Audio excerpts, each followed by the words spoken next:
It's been 7 years since The Last of Us originally released to critical acclaim. Since then, developers Naughty Dog have taken ample time to refine their craft, and this is made abundantly obvious in The Last of Us Part 2. A game that takes everything about the near-perfect original and somehow makes it better. The story takes us to Jackson, where Joel and Ellie have found relative peace in a gated community 5 years after the events of Part 1. Familiar faces are here, such as Tommy and Maria, but we've also made room for new friends, such as Dina and Jesse. Life here seems to be moving smoothly, relatively undisturbed, but after Ellie is wronged in what might be the most horrible, traumatic way possible, she embarks on a trip to the crumbling, flooded Seattle and vows to seek revenge on the Washington Liberation Front, WLF, or Wolves for short. In her pursuit of revenge, she gets caught up in all the wrong things, including an ongoing war between the WLF and an insane cultist group known as the Seraphites or Scars. This is the story synopsis I'd like to tell, but the truth is that its story is complicated and much more than that. The Last of Us Part 2 presents a narrative that is bleak, dark, and oppressive. But it's also warm, loving, and tender. Never before has a game brought me through such uncomfortable lows and emotional highs. I cried, laughed, smiled, and even cringed. When I first began the game, I knew the story was about Ellie seeking revenge for the horrible wrong that had been done to her, but as the credits rolled and I put the controller down, I realized it was a journey through the deepest depths of the human soul that explored the extent of what people will go through for those they call their own. It's the age-old narrative of us and them. Who is right and wrong when it comes to protecting those you love?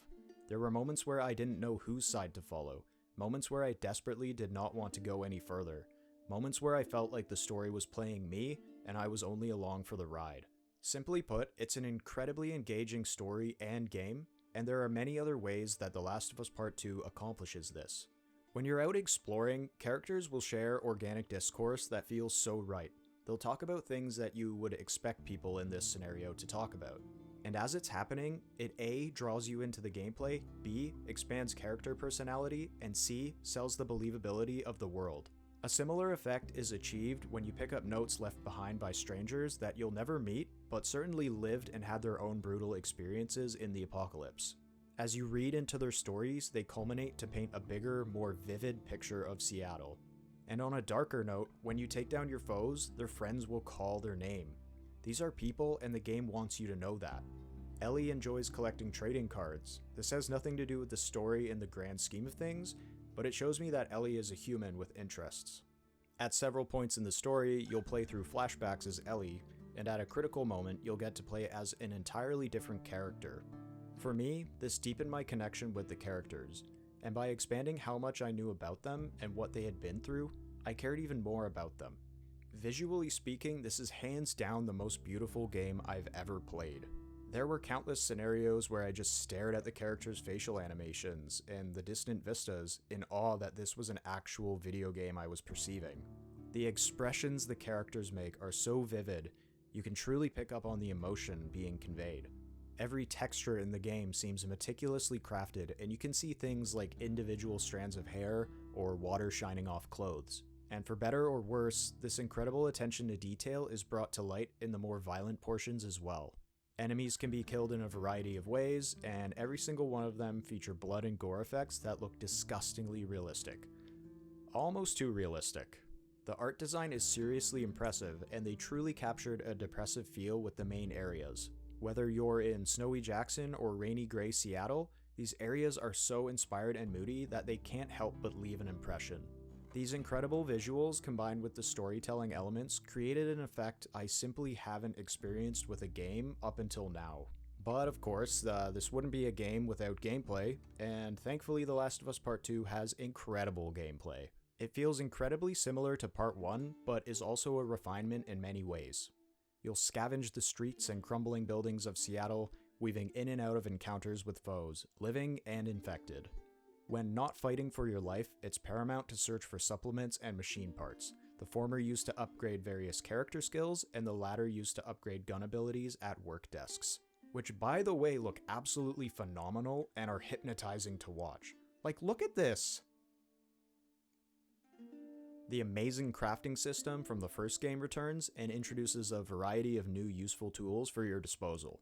Areas in which you explore are typically bigger now and feature multiple branching paths. Choosing which path to take grants the player with a greater sense of agency, albeit a small one, and these multiple paths affect the combat and replayability to a great degree because there are essentially endless combinations or ways that you can take down groups of enemies. The puzzle solving and platforming within these areas ultimately felt more natural and baked in this time around. In the instances where you're platforming, the environments feel like they belong to a post-apocalyptic world.